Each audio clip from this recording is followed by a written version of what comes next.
Hello viewers, in this video I'll show you how to fix Instagram unavailable to login problem or Instagram an unexpected error occurred. Please try login in again problem. If you want to solve this problem, please follow the step. Step 1. Long press or long tap in Instagram application.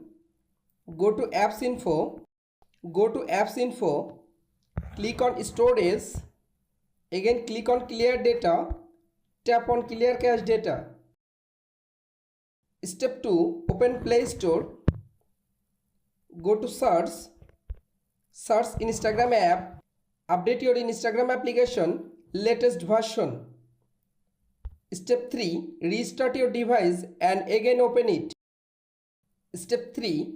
Open your Instagram application and enter your correct username or password and log in.